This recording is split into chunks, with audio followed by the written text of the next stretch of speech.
उच्च न्यायालयामध्ये प्रथमच लिपिक आणि शिपाई या पदासाठी फॉर्म भरलेला आहे. असे 90% विद्यार्थी परीक्षेमध्ये फेल होतात. फेल होण्यामागचे काही महत्त्वाचे रिझन्स कारणं आहेत, की ज्यामुळे विद्यार्थी शेवटपर्यंत अंतिम प्रोसेसपर्यंत जात नाहीत आणि एक किंवा दुसऱ्या प्रोसेसनंतरच त्या सर्व प्रोसेसमधून बाहेर पडतात. तर ते कारणं काय आहे, ते संपूर्ण माहिती आपण या व्हिडिओमध्ये पाहणार आहोत.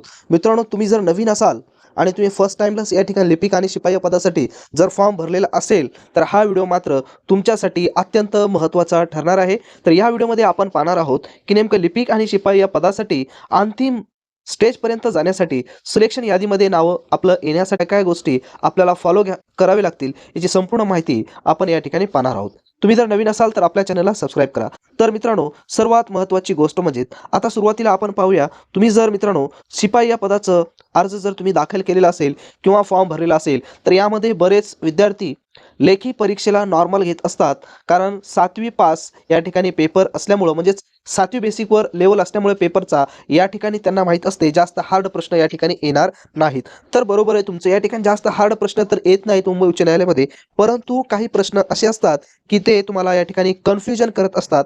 त्याच्यामुळं या ठिकाणी विद्यार्थ्यांना बरेच कमी मार्क्स मिळतात. त्याच्यामुळं जे विद्यार्थी नवीन आहेत, तर अशा विद्यार्थ्यांनी शिपाई या पदासाठी सर्वात जास्त मेहनत म्हणजे त्यांनी लेखी परीक्षेमध्ये करणे मस्ट आहे. कारण मित्रांनो, लेखी परीक्षेमध्ये जर तुम्हाला चांगले गुण मिळाले, तर पुढे जी स्टेप असते शारीरिक क्षमता आणि विशेष अर्हता, यामध्ये जर 1-2 मार्क्स कमी जरी मिळाले, तरी तुमचं या ठिकाणी लेखी परीक्षेमध्ये चांगले गुण असल्यामुळे त्या ठिकाणी मेकअप होईल आणि पुढची जी प्रोसेस असते मुलाखतीसाठी, त्या ठिकाणी तुम्ही पात्र होणार. त्याच्यामुळं जास्तीत जास्त तुम्हाला या ठिकाणी सराव करायचा आहे. आणि दुसरी महत्त्वाची गोष्ट म्हणजे जे नवीन कॅन्डिडेट्स आहेत ते चुका करतात, ते म्हणजे पेपर न सोडवणे किंवा MCQचं जास्तीत जास्त प्रॅक्टिस न करणे, वेळ लावून जास्तीत जास्त प्रश्नपत्रिका न सोडवणे. कारण शिपाई हा पद एकदम 7वीवर असल्यामुळे लेवल पण तेवढाच आहे, त्याच लेवलचे प्रश्न त्या ठिकाणी विचारले जातात. तर बरेच विद्यार्थी जास्तीत जास्त डीप लेवली अभ्यास करतात, तर डीप लेवल अभ्यास करायची आवश्यकता या पेपरसाठी नाही. तर जास्तीत जास्त तुम्हाला आवश्यकता MCQ सोडवणे, प्रश्नपत्रिका सोडवणे. आणि 4थी पासून ते 12वी पर्यंत जे पुस्तक आहेत स्टेट बोर्डचे, ते सर्व पुस्तकं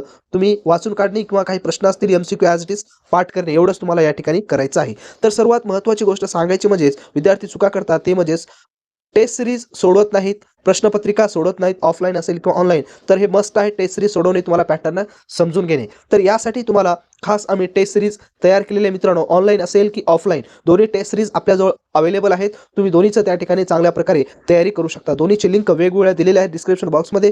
तुम्हाला जर ऑनलाईन घ्यायची असेल तर ऑनलाईन लिंकवर क्लिक करा, त्या ठिकाणी तुम्हाला डेमो दिलेले कशा पद्धतीने जॉईन व्हायचे आहे. आणि जर ऑफलाईन घ्यायची असेल तर ते PDF स्वरूपामध्ये तुम्हाला 40+ क्वेश्चन सेट या ठिकाणी मिळतील आणि काही MCQ प्रश्नाचा देखील समावेश आहे. तर ते प्रिंट काढून तुम्ही चांगल्या प्रकारे तयारी करू शकता किंवा डायरेक्ट मोबाईलमध्ये ठेवून सुद्धा तुम्ही या ठिकाणी चांगल्या प्रकारे त्याची प्रॅक्टिस करू शकता. एकंदरीत याचा अर्थ असा आहे की या ठिकाणी जास्तीत जास्त लेखी परीक्षेला शिपाई या पदासाठी महत्त्व देणे अत्यंत आवश्यक आहे. कारण लेखी परीक्षेचे मार्क प्लस शारीरिक क्षमता, विशेष अर्हतेचे मार्क प्लस मुलाखत, हे सर्व मिळून तुमचं या ठिकाणी अंतिम कट ऑफ लावला जातो. आणि त्याच्यानंतर दुसरी महत्त्वाची गोष्ट म्हणजे जेव्हा शारीरिक क्षमता आणि विशेष अर्हता होत असते, त्यावेळेस तुमच्याजवळ काही युनिक गोष्टी असणं अत्यंत आवश्यक आहे. याच्यावर आपण स्पेशल व्हिडिओ बनवलेला आहे, त्या ठिकाणी तुम्ही प्लेलिस्टमध्ये जाऊन पाहू शकता की शिपाई या पदासाठी कोणत्या ऑथेंटिक गोष्टी अत्यंत आवश्यक आहेत, की जे तुम्हाला शारीरिक क्षमता आणि विशेष अर्हतामध्ये 10 पैकी 10 गुण तुम्हाला मिळवून देतात आणि इन लास्ट तुमचं सिलेक्शन पर्यंत तुम्ही त्या ठिकाणी पोहोचू शकतात. आता दुसरी महत्त्वाची गोष्ट म्हणजे थोडंसं व्हिडिओ हा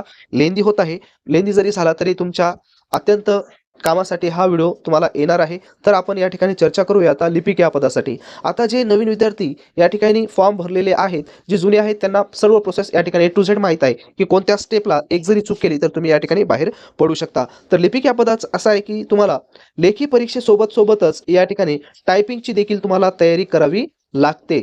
कारण बरेच विद्यार्थी नवीन या ठिकाणी चुका करतात. अगोदर मी लेखी परीक्षाच पास होतो आणि लेखी परीक्षा पास झाल्यावरच मी टायपिंगला सुरुवात करतो.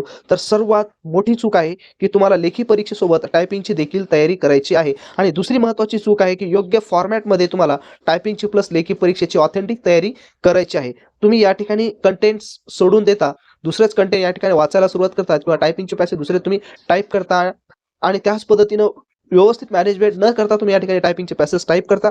रॅन्डमली कोणत्याही प्रकारची ती दुसरी महत्त्वाची चूक होते.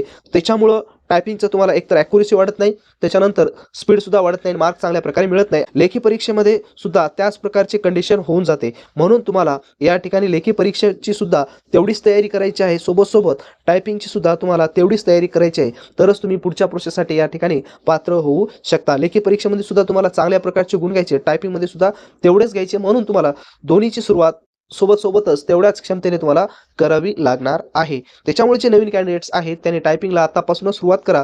जर तुम्ही विचार केला असेल की मी क्वालिफाय झाल्याच्या नंतर मी टायपिंगला सुरुवात करतो, तर मित्रांनो तुमची टायपिंग ही कधीही वाया जाणार नाही. अजून जिल्हा न्यायालयाची भरती निघणार आहे, त्यामध्ये सुद्धा तुम्हाला त्याचा उपयोग होणार आहे. त्याच्यामुळे टायपिंग कंटिन्यू तुम्हाला ठेवायचं आहे. आता राहिला प्रश्न दुसरा, लिपिक या पदाची नेमकी तयारी करताना चूक आपली कुठं होते? तर व्यवस्थित कंटेंट्स आपण या ठिकाणी पाहत नाही, चुकीचा कंटेंट्स पाहतो.